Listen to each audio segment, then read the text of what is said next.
Ágora es un término griego que significa lugar de asamblea o reunión. Tradicionalmente, el ágora era el lugar específicamente designado para que los ciudadanos griegos se reunieran a debatir sobre los diferentes asuntos concernientes al sistema democrático. A partir de este momento, tenemos un Ágora en Luz Radio 102.9 con Gabriel Andrade. Saludos amigos, bienvenidos a Ágora. Hoy me acompaña en la edición y montaje Franklin Palmar, en el control técnico Fernando Mateus, nuestra productora es Noralba Torres, el director de Luz Radio es Jesús Urbini, quien les habla, Gabriel Andrade estará en la conducción. Mi Twitter es @gandrade80. Y esta noche me acompaña Jorge Villasmil, con él estaremos conversando sobre los derechos humanos y todas las discusiones históricas, filosóficas, sociales y bueno, incluso hasta jurídicas que tiene este tema. Saludos Jorge, buenas noches, bienvenido. Buenas noches Gabriel, un gusto estar de nuevo en tu programa. Empecemos por lo más básico, ¿qué son los derechos humanos? Bueno, hay múltiples conceptos, evidentemente que es una noción de carácter polisémico, pero yo te podría decir que desde mi punto de vista, hablar de derechos humanos es hablar de un sistema jurídico y axiológico que tiene como propósito fundamental resguardar la dignidad humana y que tiene una pretensión de universalidad también, ¿no? Que de allí es el kick del asunto, ¿no? ¿Qué contemplan estos derechos? Tú sabes que hay varias generaciones de derechos humanos, pero en líneas generales es el derecho a la vida, es el derecho a la libertad, es el derecho a unas condiciones materiales dignas, es el derecho de acceder a la seguridad social, es el derecho de poder definir un proyecto de vida en función de tus propias ideas y convicciones, es el derecho de enarbolar tu identidad cultural, es el derecho de poder participar en los espacios de poder político de tu sociedad. Es hablar de muchas cosas, es un tema complejo y amplio. Esto tiene varios antecedentes, ¿no? Sí, La Revolución Francesa hizo una primera versión, que son los derechos del hombre. Pero la versión definitiva, digamos, fue después de la Segunda Guerra Mundial, ¿no? Con la Declaración de los La Declaración Derechos Universal de los Derechos Humanos de 1948. Ajá. ¿Eso es que un documento? Bueno, si supieras que este es un documento que no tiene vinculación jurídica, es una carta de principios. La Declaración Universal de los Derechos Humanos de 1948 es un documento de síntesis donde en ese momento histórico se quería lograr un acuerdo en torno a la defensa de la dignidad humana para no repetir los horrores de la guerra, los excesos del potencial destructivo de las naciones beligerantes. O sea, se quería como llevar a la humanidad a una fase cualitativamente superior de su existencia en términos de convivencia, ¿no? Uh-huh. Estos derechos, tú has mencionado algunos que me han llamado la atención, porque bueno, mencionas el derecho a la vida. ¿Y quién va a estar en contra del derecho a la vida?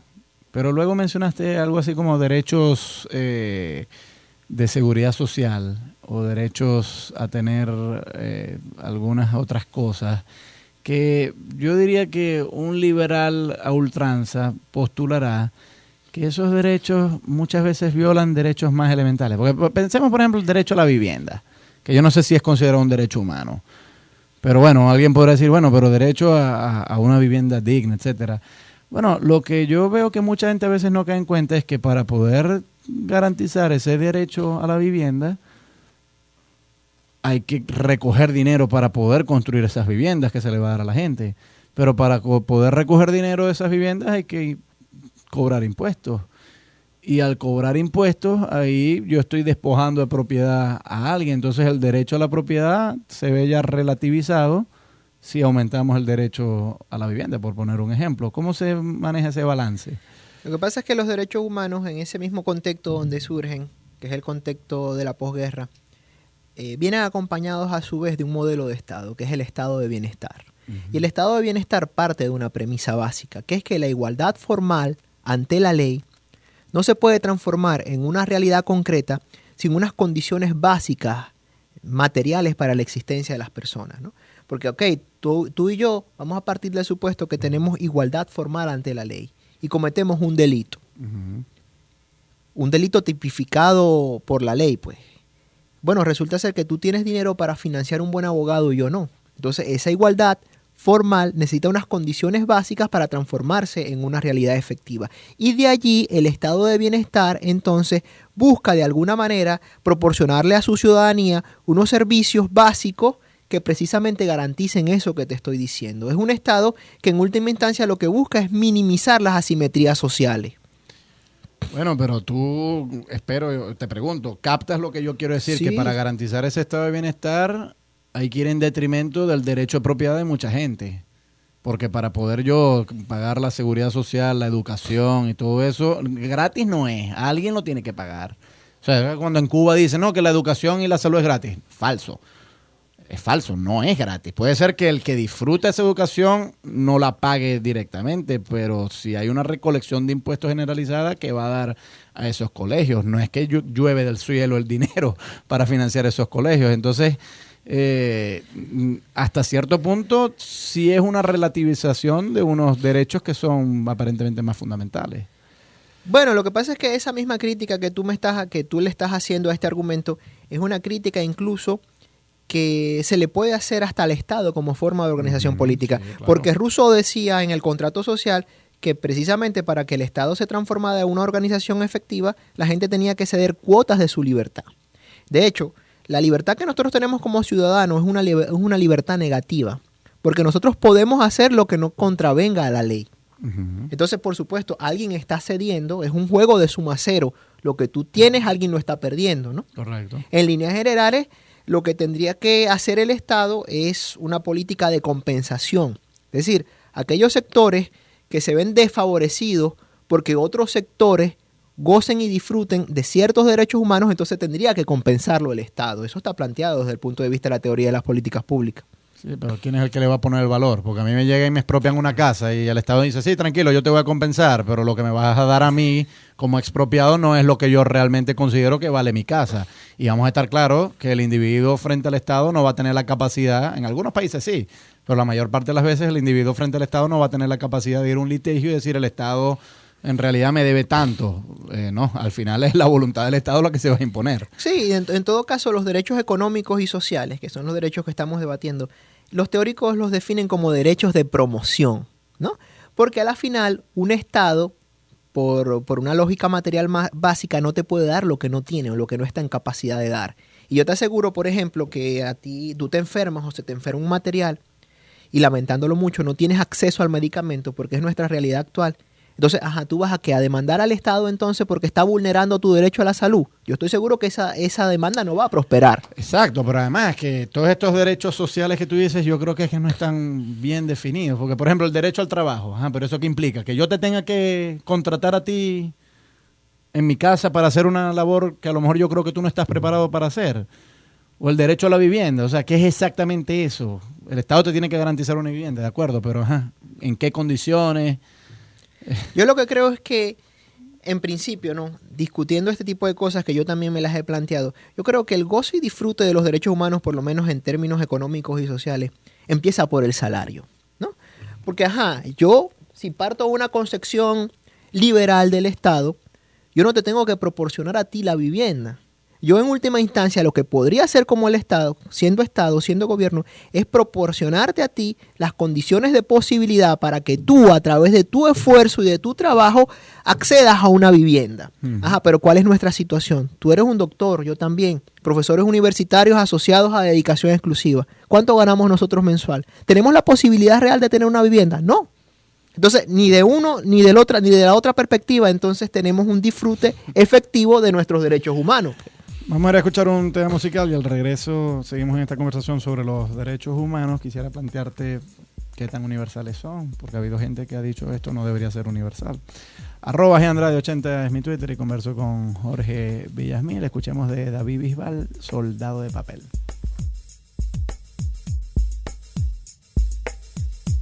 Seguimos en Ágora, @GAndrade80 es mi Twitter. Hoy converso con Jorge Villasmil sobre los derechos humanos. Tú defines estos derechos, Jorge, tú y por supuesto y todos los que defienden estos derechos, como universales. Yo digo que tienen pretensión de universalidad. Uh-huh. Ojalá fueran universales, ojalá con lo que eso implica. Hay gente que no comparte ese deseo porque postula que son etnocéntricos y que es una arrogancia de la cultura de la civilización occidental pretender universalizar algo que en realidad ni es ni tiene que ser así, y que los derechos humanos obedecen a una visión muy particular del mundo, pero que otros pueblos no la comparten, y eso incluye pueblos indígenas de América. Pero, por supuesto, hay otros que elevan su voz aún más fuerte contra los derechos humanos, como, por ejemplo, algunos sectores del mundo musulmán y países asiáticos. Incluso la Unión Soviética sacó una versión alternativa de derechos humanos en los que ellos planteaban un mayor énfasis en los derechos sociales, como el derecho los derechos colectivos y sí, tal. derechos colectivos. Que todos esos que hablamos en el segmento anterior, derecho Sí. a la vivienda, derecho al sueldo Los digno, derechos de promoción. derechos de promoción, etcétera. ¿Cómo ves eso? Pértale, Gabriel, lo que pasa es que en estos temas hay mucha demagogia, ¿no? Ante esos dilemas que tienen los derechos humanos, que son universalidad o contextualidad, el investigador y el intelectual que piensa en estos temas tiene que fijar una posición, ¿no? Yo entiendo que los derechos humanos son un producto de la civilización occidental y del pensamiento liberal, respectivamente. Y de ese producto se desprende una concepción de la dignidad humana. Yo creo en esa concepción de la dignidad humana, independientemente que me puedan calificar como occidentalista. ¿Ok? Entonces, bueno, el tema es si es posible universalizar esta filosofía, este sistema axiológico y jurídico, más allá de que existan diferentes culturas que tengan una visión ética particular de la vida, ¿no? Entonces, ¿qué hacer ante ese dilema? Mira, yo creo en que las culturas tienen la posibilidad de desarrollar sus proyectos de vida, ¿no? Su cosmovisión. Ahora, si dentro de estos contextos culturales no occidentales se desarrollan prácticas que menoscaban a los derechos humanos, entonces yo apuesto a los derechos humanos. Bueno, entonces tú no te defines como relativista. No creo en el relativismo cultural. Por supuesto que no, y en mi libro El posmodernismo valladismo le dedico un capítulo entero a asumir la postura que usted está asumiendo, a combatir el relativismo cultural, pero yo voy a asumir brevemente la postura de abogado del diablo, a ver qué me responde. Tú dices que no eres relativista cultural, ¿no lo ves como una gran arrogancia?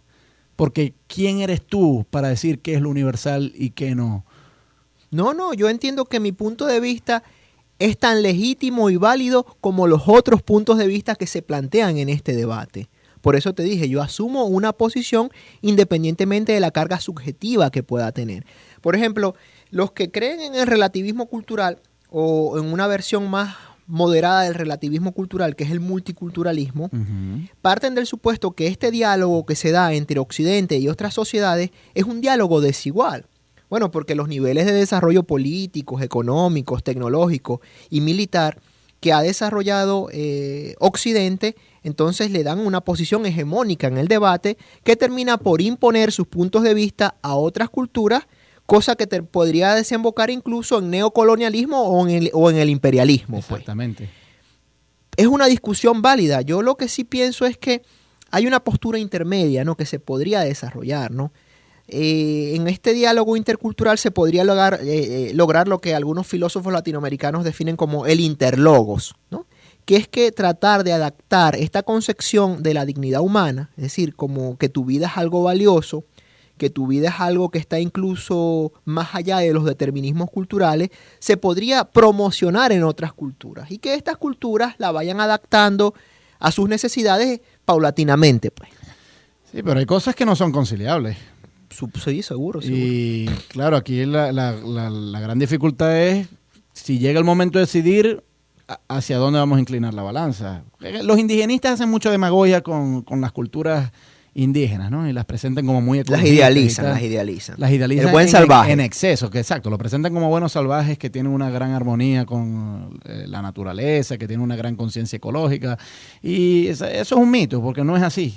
Puede ser que ellos no tengan el potencial destructivo que tiene la industrialización, pero la fauna de América Latina, por ejemplo, de toda América, antes de que llegara Colón, la gran megafauna ya estaba extinguida por la caza en exceso de los grupos indígenas, pero no es lo único. También practicaban la tala, la quema en el Amazonas, etcétera. Pero además no es nada más eso, sino que también, por ejemplo, en sus relaciones jurídicas hay cosas... Hay esclavitud. Bueno, yo no sé si hay... ciertamente la hubo antes de que llegaran los españoles. Y eso es algo que no se dice, pero estaba ahí. Muchas sociedades precolombinas eran esclavistas. Pero incluso hasta el día de hoy, hay ciertas cosas en los derechos humanos que en las culturas indígenas no están contempladas. Yo te pongo un ejemplo básico. Por ejemplo, un derecho humano básico es que la responsabilidad penal es personalísima. O sea, yo a ti no te puedo juzgar por algo que hizo mi hermano. Exacto, pero en muchos derechos, en muchas variantes del derecho indígena consuetudinario sí es así. En la ley Wayuu, por ejemplo, el clan entero puede ser responsable de una fechoría que cometa uno de sus miembros. Y a lo mejor alguien tiene que pagar lo que un primo hizo. Eso está en contra de la más elemental noción de derechos humanos. O incluso... el derecho humano contempla que todos tenemos derecho a la educación, ¿correcto? Eso lo contempla. Sí, por supuesto. Ajá. En la cultura wayuu, por ejemplo, está contemplado lo que se llama cuando las niñas tienen su primera menstruación, el encierro. Y entonces, obviamente, durante ese encierro, que encierran al adolescente, antiguamente era un año, pero ahora los tiempos son un poco más breves. Pero en ese encierro la muchacha no aprende matemática, física, química, que son las cosas que se aprenderían en una escuela, sino que aprende a coser, a complacer al marido, etcétera, etcétera. Eso obviamente va en detrimento del derecho a la educación. Entonces, cuando estos filósofos interculturales dicen que es posible una mediación, que es posible un diálogo, yo no veo cómo se puede armonizar el encierro de la cultura wayuu con el derecho humano a la educación. Yo lo único que pienso ante esas disyuntivas es que en una situación donde haya prácticas ancestrales de ciertas culturas que menoscaben abiertamente a la dignidad humana, entonces esas prácticas hay que suprimirlas, ¿no? Porque lo otro sería entonces, mira, caer en un discurso demagógico que no va a aportar soluciones concretas. Habrán otras miles de prácticas que no menoscaben los derechos humanos y, bueno, tienen todo el derecho a figurar en ese imaginario colectivo. Claro, pero lo que yo sí estoy muy de acuerdo contigo es que uno no debe caer en demagogia. O sea, y hay que reconocer que hay cosas que no son conciliables y que si llega el momento de decidirnos... Hay que apostar por una opción. Exacto, porque muchos de estos indigenistas creen que sí se puede hacer una conciliación y resulta que en algunos casos no. Y este ejemplo que yo te acabo de ofrecer es otro. Pero además fuera de las sociedades indígenas hay muchos otros, ¿no? Qué sé yo, por ejemplo, el derecho a la vida. Y entonces un testigo de Jehová que tiene a la hija en peligro de muerte, pero que con una transfusión sanguínea se puede salvar, dice, no, yo por razones religiosas no acepto esa transfusión sanguínea. Pero sabes que ya ese tema está resuelto por una sentencia del Tribunal Supremo de Justicia en Venezuela, ¿no? ¿Y qué postula? Ante esa situación, el médico tiene todo el derecho del mundo para salvarte la vida de transfundirte. Yo apoyo esa decisión. Y en España también es así. Y en muchos otros países. Sí. Y lo apoyo, pero quiero que veamos que esa decisión es contraria a mucha de la demagogia multiculturalista que prospera en muchos políticos, sobre todo los de la izquierda, ¿no? Porque esa decisión que está tomando el Tribunal Supremo de Justicia es muy contraria a estos principios de interculturalidad, de que todas las culturas hay que respetarlas por igual. El TCJ ahí claramente está diciendo, no vamos a respetar, por lo menos esa creencia en particular de los testigos. Sí, ojalá todos actuaran como el TCJ y fueran tan sinceros como el TCJ y se dejaran de tantas demagogias, ¿no? Sí. Lo que pasa es que hay una cosa, Jorge, ¿no? Yo siento, y te pregunto tu opinión, a ver si tú estás de acuerdo conmigo o no, pero yo siento que hay un doble rasero moral. Cuando se trata de grupos que no son indígenas, como los testigos de Jehová, ahí sí se está dispuesto a privilegiar los derechos humanos. Pero cuando se trata de grupos indígenas, entonces ahí nos ponemos guantes de seda y ahí vamos con muchísimo más cuidado. O sea, al TCJ no le importó herir las sensibilidades de los testigos de Jehová, pero yo te apuesto a que al TCJ sí le va a importar mucho herir las sensibilidades de los grupos indígenas de Venezuela. ¿Tú crees que estoy apuntando a lo cierto ahí? Sí, lo que sucede es que nosotros no podemos ver el derecho como un producto epistémico objetivo. El derecho, como cualquier saber, está cargado de ideología y, por supuesto, la ideología que prevalece es la ideología de la clase políticamente dominante en el ejercicio del poder y a la final hay una relación, tú sabes, muy íntima entre la izquierda latinoamericana y el indigenismo radical, ¿no? Sí, entonces, bueno, eso quizás ese intento de tratar de favorecer la posibilidad de que estas culturas indígenas se desarrollen en el tiempo, implica incluso una negación de ciertos derechos humanos. Por supuesto. Amén, hermano. Espero que no terminemos presos, Gabriel. @Andrade80 en mi Twitter. Hoy converso con Jorge Villasmil sobre los derechos humanos. Escuchamos un tema de Eros Ramazzotti, Las cosas que he visto, y ya regresamos. Seguimos en Ágora. @Andrade80 es mi Twitter. Hoy converso con Jorge Villasmil sobre los derechos humanos. Jorge, podemos estar de acuerdo en que los derechos humanos son universales. Y como tú y yo llegamos a un acuerdo en el segmento anterior, si hay que decidir entre respetar diversos modos culturales y suprimir modos culturales que van en contra de los derechos humanos, pues tú y yo hemos llegado al consenso de que las cosas que violan los derechos humanos deben ser suprimidas, porque si van a ser universales tenemos que asegurarnos de que sean realmente universales, y si los multiculturalistas y los indigenistas se ponen bravos, bueno, tanto peor para ellos. Y lo otro es que tiene rango constitucional, pues, que es la máxima ley de esta sociedad. Sí, pero que la Constitución también contempla, te pregunto, que los pueblos indígenas pueden resolver asuntos internos de acuerdo a sus códigos. Y supongamos que algunos de esos códigos, como efectivamente ocurre, son violatorios de derechos humanos. Y eso también está en la Constitución. Entonces, ¿a qué se le da mayor peso? ¿A los derechos humanos o a la autonomía jurídica en la administración de justicia? A los derechos humanos. A los derechos humanos. De hecho, esos casos en derecho se presentan como coaliciones.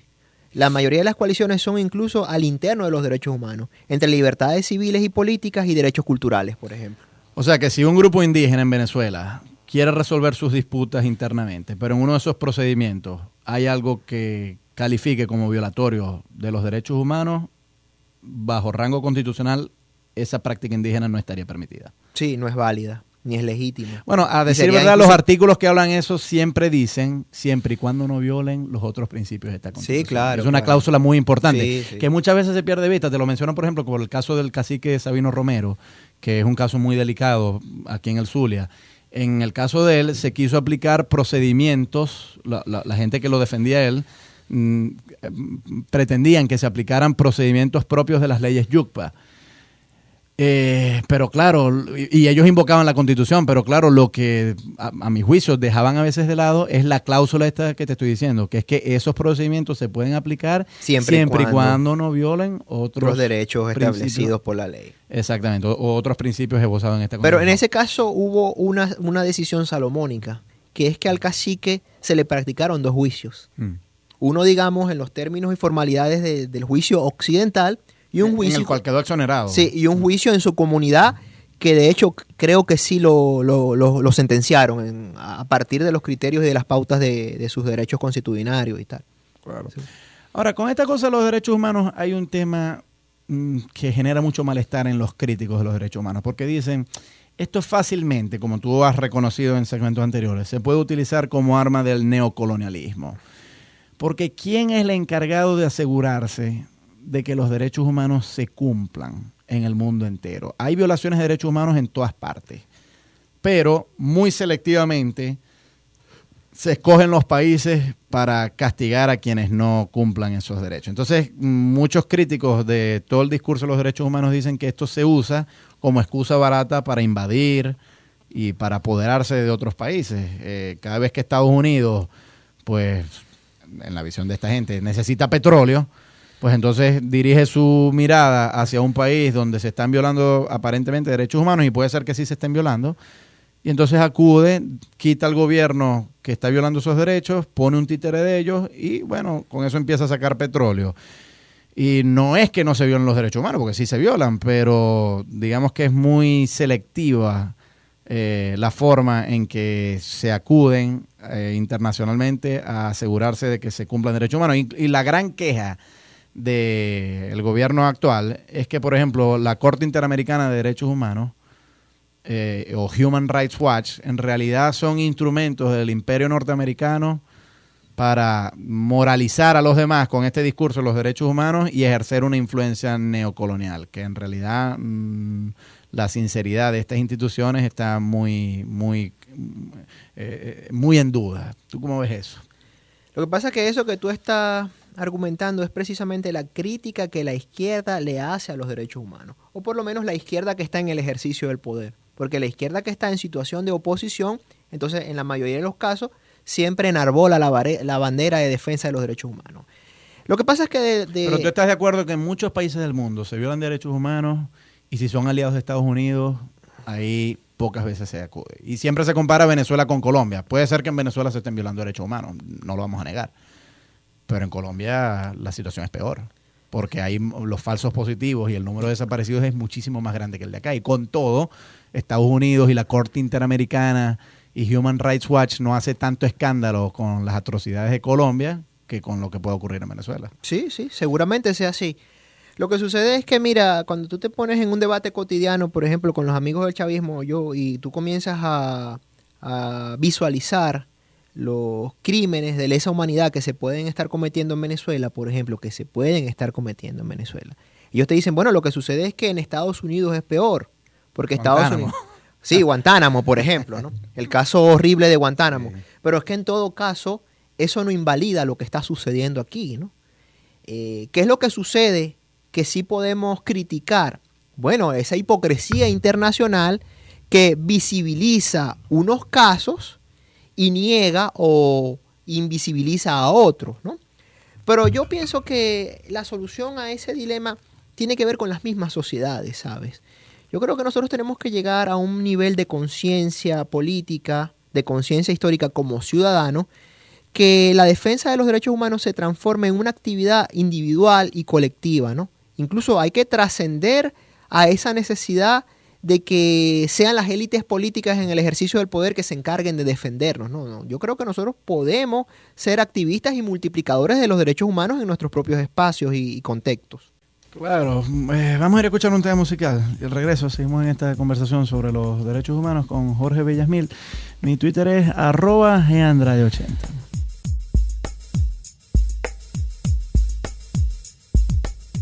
Seguimos en Ágora, @geandrade80 es mi Twitter y esta noche converso con Jorge Villasmil sobre los derechos humanos.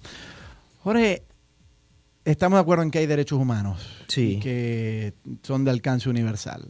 Pero, o que tienen pretensión de universalidad, pues. ¿Qué pasa si un país no los cumple? ¿Qué se debe hacer? Bueno, ya ese es un tema más jurídico, Gabriel. Yo sabes que no soy abogado. Bueno, yo sí, pero sin contemplar el derecho, lo que el derecho específicamente diga. ¿Tú crees que hay autoridad para invadir un país en cuyo seno se están cometiendo masacres, se están cometiendo atropellos? O más bien eres de la opinión de que cada país es soberano y no hay derecho a una fuerza foránea de entrar militarmente a un país a hacer lo que sea, incluso si es para detener matanzas? Bueno, no, yo no creo en ese segundo argumento, ¿no? Es el argumento soberanista. Sí, ese argumento de la soberanía, la autodeterminación. De esa soberanía absoluta es un argumento que yo como historiador observo que se esgrime una y otra vez en los gobiernos totalitarios a lo largo de la historia, ¿no? Y precisamente se utiliza ese argumento con la pretensión de hacer lo que le venga en gana al poder con los ciudadanos de su propio territorio, ¿no? Sin la intromisión extranjera, ¿no? Yo creo que hay casos de, por ejemplo, de crisis humanitaria donde está totalmente justificada la intervención de organismos internacionales, como lo establece el derecho internacional público. Ajá, pero ¿quién tendría que intervenir? ¿La ONU? Bueno, Naciones Unidas, los cascos azules, hay mecanismos, hay dispositivos para hacerlo. Pero yo veo un problema con todo eso, que es que para estas intervenciones hay un Consejo de Seguridad en la ONU, que está conformado por miembros permanentes, que son Rusia, China, Estados Unidos, Francia y Gran Bretaña, y miembros no permanentes, entre ellos Venezuela, sí, en este momento, sí, lamentablemente, pues yo creo que Venezuela no debería estar en eso, pero bueno, lamentablemente Venezuela es un miembro ahorita no permanente del Consejo de Seguridad. Pero basta de los miembros permanentes que haya un voto en contra, el poder de veto, para que esas decisiones se anulen. Entonces, ahí el juego está prácticamente trancado entre Rusia y China por un lado, y Francia, que está más en el medio, e Inglaterra, Estados Unidos, que están del otro lado. Entonces, claro, si hay una crisis humanitaria y supongamos que Estados Unidos y Inglaterra y Gran Bretaña, el Reino Unido, quieren intervenir. Como la crisis de Palestina, por ejemplo, que es una crisis permanente. Sí, supongamos. Bueno, en ese caso sería al revés. Supongamos que Rusia y China quieren intervenir en contra de Israel por la ocupación. Y entonces Estados Unidos y Gran Bretaña inmediatamente van a vetar eso. Pero si es al revés, en Siria, por ejemplo, que hoy también una tremenda crisis humanitaria, Estados Unidos y el Reino Unido en alguna ocasión han propuesto una intervención militar para poner fin a esa guerra, pero Rusia y China, como tienen, sobre todo Rusia, que tiene muchísimos intereses en Siria, inmediatamente lo va a vetar. Entonces es muy difícil que las Naciones Unidas autorice esto, pero ha habido gente, sobre todo en Estados Unidos, que ha dicho, nosotros no deberíamos esperar a las Naciones Unidas, nosotros deberíamos asumir el papel de policía sin la autorización de ellos, unilateralmente, como de hecho se hizo, por ejemplo, en Kosovo. Y en Irak. Y por supuesto en Irak, aunque por supuesto lo de Irak yo sí creo que fue un fiasco, porque ahí no había ninguna justificación. Nunca hubo pruebas concretas de las armas de destrucción masiva. Exactamente, pero yo te pregunto, ¿tú crees que un país como Estados Unidos tendría justificación en actuar unilateralmente debido a estos problemas que presenta el Consejo de Seguridad? Mira, yo lo que pasa es que yo no estoy de acuerdo con el imperialismo en ninguna de sus formas y de sus manifestaciones. No, pero supongamos que haya una intervención que sí esté justificada, pero que algún miembro del Consejo de Seguridad, algún miembro permanente decide vetar por sus propios intereses. Lo que sucede es que yo creo que las intervenciones más adecuadas y que tienen mejores resultados son las intervenciones que hace Naciones Unidas. Las multilaterales. Sí, las multilaterales, que son aparte el resultado de un consenso muy amplio, ¿no? Lo que pasa es que es difícil de conseguir ese consenso. Sí, y en la mayoría de los casos lo que pasa es que se hace silencio, ¿no? Yo no estoy de acuerdo en estas intervenciones de Estados Unidos porque a la final, mira, yo creo que no terminan resolviendo el problema, ¿no? A la final van a privilegiar la realización de ciertos intereses muy específicos y bueno, estas sociedades terminan igual o peor, ¿no? Con su problema. Entonces, no me resulta eso. Sí, pero yo diría, bueno, en eso podemos estar de acuerdo y muchas intervenciones han sido catastróficas. La de Libia estuvo, no, a pesar de que sí fue aprobada por la ONU, no resolvió cosas. Pero yo sí creo que, yo estoy de acuerdo contigo en algo que tú dijiste hace un rato, que es que uno no se debe cerrar a la posibilidad de una intervención bajo el argumento soberanista. Porque si hay una matanza y si hay una crisis humanitaria, pues en algún momento a lo mejor sí va a estar justificada. Lo más ideal sería que fuese multilateral. No, y lo otro es que la misma concepción de los derechos humanos, o sea, el problema es que, por ejemplo, nosotros vamos a partir del supuesto de un país X. Y en ese país, mira, la clase política dominante desarrolla una matanza sistemática de ciertos grupos opositores, por ejemplo, para permanecer en el poder. Según la concepción de los derechos humanos, esos no son crímenes que se están cometiendo contra ese grupo específico, son crímenes que se están cometiendo contra la humanidad en su conjunto. Por eso que son crímenes de lesa humanidad. Claro. Y en ese sentido, pues... Todos los tribunales del mundo, de todos los países avanzados que parten de estos supuestos, tienen la responsabilidad incluso de encarcelar a los autores materiales e intelectuales de estos hechos horrendos, pues. Sí, pero insisto, en el Consejo de Seguridad hay muchos intereses, entonces es difícil que esas 5 grandes potencias se pongan de acuerdo para acudir. En algunos casos sí la ha habido. En algunos otros casos, más bien, las 5 potencias han decidido no intervenir, como el caso de Ruanda, que fue una cosa terrible. Y lo otro que te quería es que recuerda que de esto, de los derechos humanos, se desprenden un conjunto de pactos y de otros textos jurídicos. Y los estados se suscriben voluntariamente a estos pactos. Por ejemplo, el Pacto para los Derechos, para la promoción de los derechos económicos y sociales y culturales. Tú estás en la libertad de suscribirte o no. ¿Hay países que no están suscritos a los derechos humanos? No, lo que pasa es que a la Carta Universal de los Derechos Humanos, a la Declaración Universal de los Derechos Humanos, que es una carta de principio, todos los países miembros de Naciones Unidas tácitamente están reconociendo el valor trascendente de estos principios. Acudir a decir, yo no he firmado nada y por lo tanto eso no me aplica a mí. No, o sea, tendrías que no ser parte de Naciones Unidas, claro. Porque Naciones Unidas tiene esa filosofía. Claro. Bueno, está la alternativa, como alguna vez Chávez lo planteó en algún momento y los seguidores de él lo siguen haciendo hasta el día de hoy, de que Venezuela se salga, por ejemplo. Pero esperemos que no cometamos ese error de salirnos de las Naciones Unidas. Bueno, ya no salimos del sistema interamericano de justicia. Sí, pero yo creo que las Naciones Unidas es un plato fuerte. Sí. O sea, el sistema ese que tú estás diciendo es el aperitivo, pero yo no creo que ellos se atrevan a salirnos, porque quedaríamos aislados. Un estado paria. Un estado paria con el cual no se puede comerciar, con el cual no se puede tratar, no se pueden abrir embajadas porque no hay ninguna garantía. Exactamente, pues. Y Venezuela no está para eso en este momento. Ya casi nos vamos, Jorge, pero un tema muy álgido. ¿En Venezuela se violan derechos humanos? Yo creo que sí. Dame algún ejemplo. Bueno, el ejemplo más concreto que tengo sin caer en la arena política, que es la arena polémica, es la imposibilidad que tienen la mayoría de los venezolanos de acceder a bienes y servicios básicos para la vida, ¿no? Bueno, pero todos los países en algún momento han atravesado alguna crisis económica.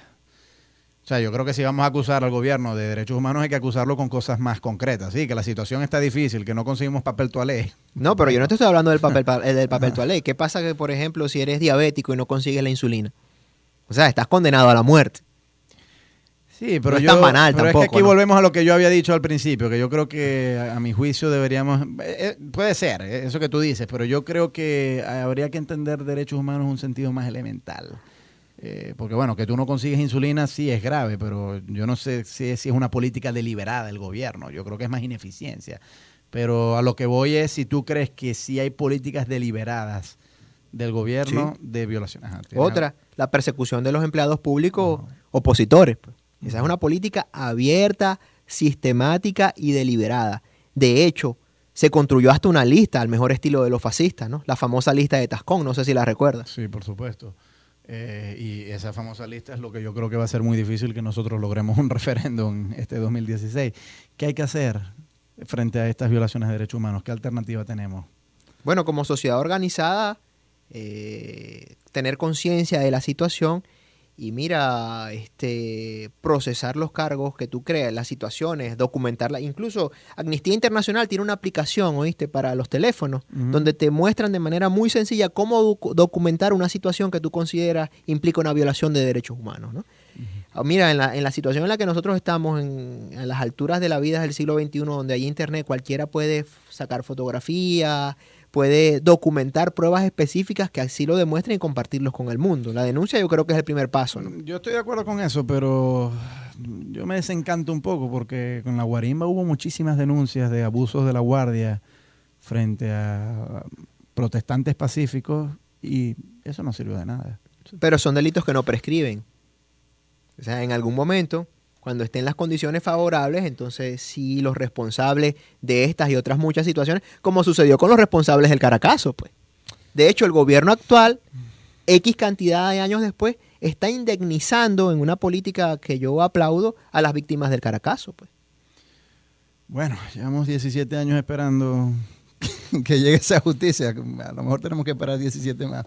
Gracias, Jorge, por haber venido ahora. Cuando quieras regresar, acá te esperamos. Gracias, Gabriel, a ti. Gracias a Franklin Palmar, que estuvo en la edición y montaje, Fernando Mateos en el control técnico, Norelba Torres es la productora de este espacio, Jesús Urbina es el director de Luz Radio, y quien les habla, Gabriel Andrade, estuvo en la conducción. Mi Twitter es @GAndrade80 y nos vamos con un tema de Mercedes Sosa, que cantó en contra de las dictaduras argentinas que violaban derechos humanos, todo hay que decirlo. El tema de Mercedes es Solo le pido a Dios.